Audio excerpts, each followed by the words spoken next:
Hey everybody, I recently made a connection while running. I had an idea um,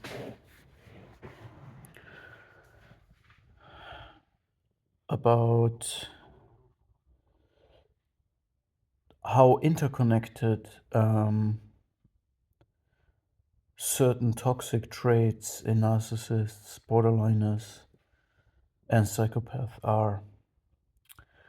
And one model that I use very much, of course from Professor Samvaknin, to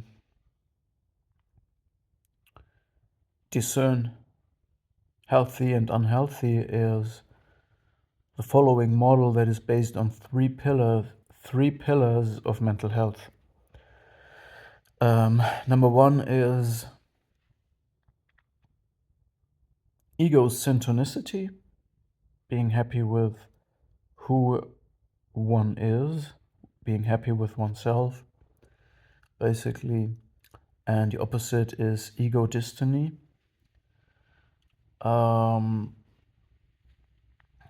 being happy with oneself, obviously. Number two is self-efficacy, meaning to function in different roles in society, like workplace, family, being a husband, wife, and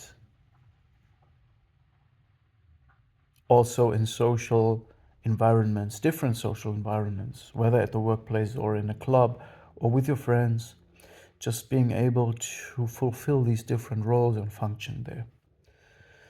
And the third is reality testing, meaning simply to have a functioning reality testing, being able to understand the difference between internal objects and external objects. And in object relation theory, this means people, real people, and the representations of real people that you have in your mind map, in your understanding of the world, that you can distinguish between fantasy and reality, that you understand that reality is a place of consensus and shared values with other entities, that you understand the externality of other human beings and the equal rights and duties, that you understand that we live in a three-dimensional world that we share with these equal human beings. All of this is not given. There is delusional people, like a narcissist is so self-absorbed literally, that, and they can't do nothing about it, that their introjects, they only have introjects, so this is a failed reality testing. If you have only introjects and you have no object constancy, means you're not informed about the fact that there is external human beings in the world that have that are somehow equal to you, mutual. Okay, so they are so self-absorbed that they consider others as internalized objects that that live in a dead way in their fantasy. So they are like mummified versions of human beings in their fantasy. And if the real object, so if you as a real object act differently to their expectation of their fantasy, then they get frustrated and it creates a lot of suffering and problems, of course, in social interactions. So reality testing is the third pillar of mental health and very important. And when I was running, I simply realized how they are interconnected So that when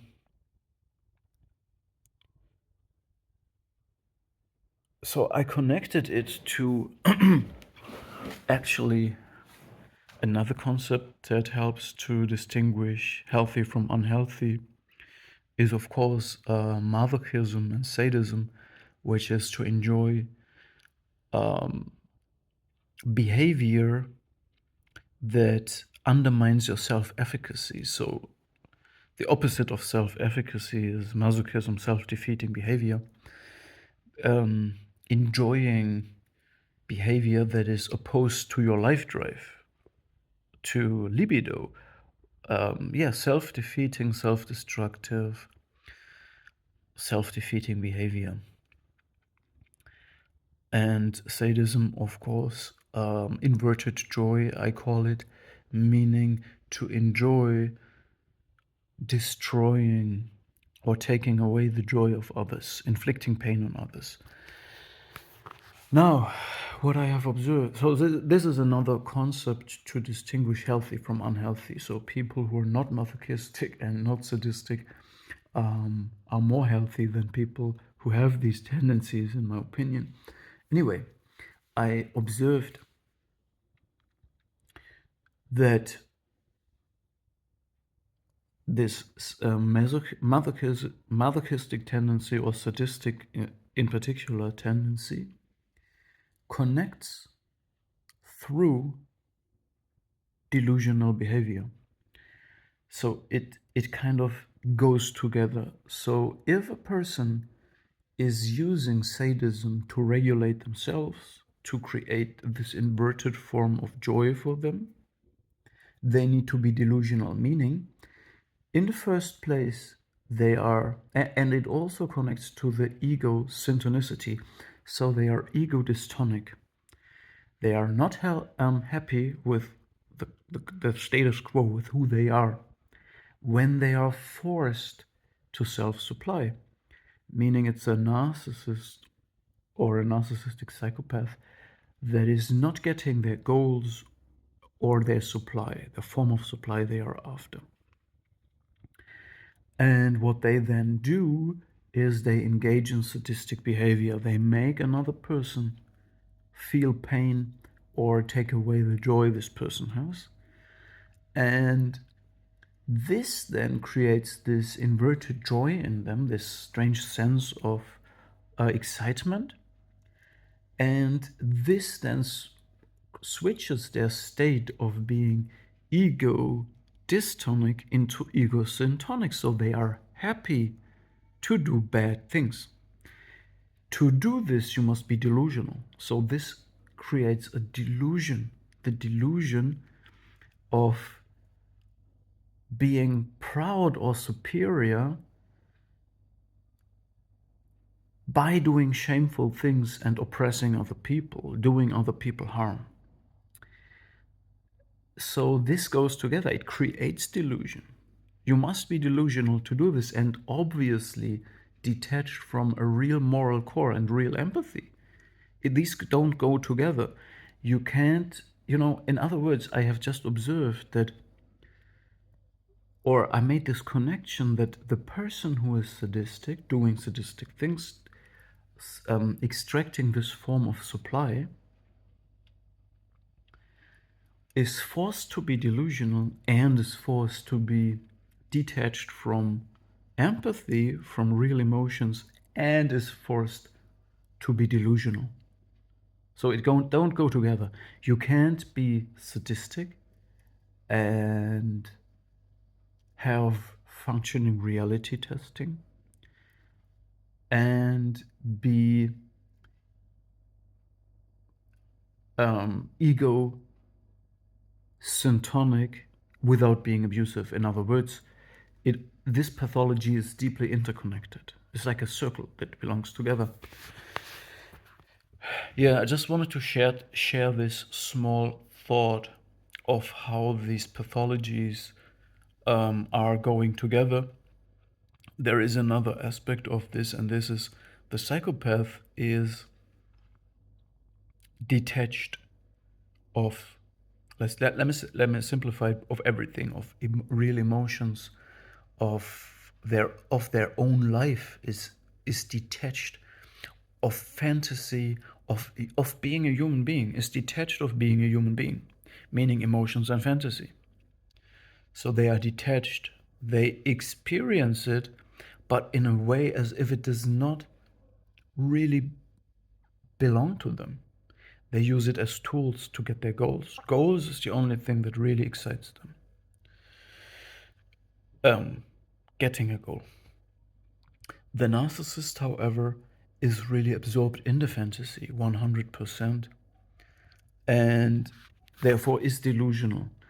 So this is something that can be confusing when we think about the concept I shared with you in the beginning about the sadism that can be found both in psychopath and narcissist.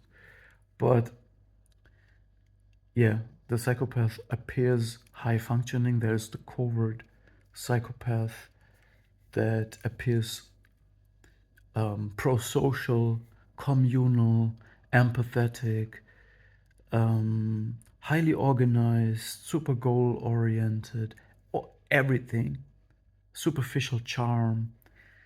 But we need to understand that this is based on a detachment of all of this that they mimic. They experience the world like through a curtain, through a certain layer, and it's all goal-oriented. Nothing else is there. While the narcissist and the borderliner are truly kind of sitting in the same boat of what they are acting out. And another thing is, acting out is not necessarily overtly aggressive or like acting out something. Acting out means to be delusional, being caught in a delusional fantasy that has to be shared with the intimate partner or the circle around you, like compulsively. It's a fantasy that compulsively must be shared and validated by others. It's all about the gaze of others. And this is deeply connected to the narcissist and the borderliner. And is a great distinction to the psychopath.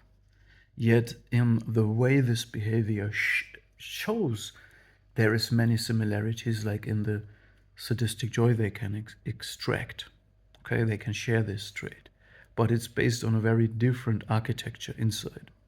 Psychopath has functioning reality testing, but is detached from everything. Everything is mimicked and used as a tool. Fantasies are created for other people as a tool to gain access, to manipulate them. Empathy is mimicked. Everything is mimicked. Superficial charm, etc. While the narcissist and the borderliner, again, they believe that their fantasy is real, but they have no access to reality. So I just wanted to share these concepts with you. Thank you. See you in the next video.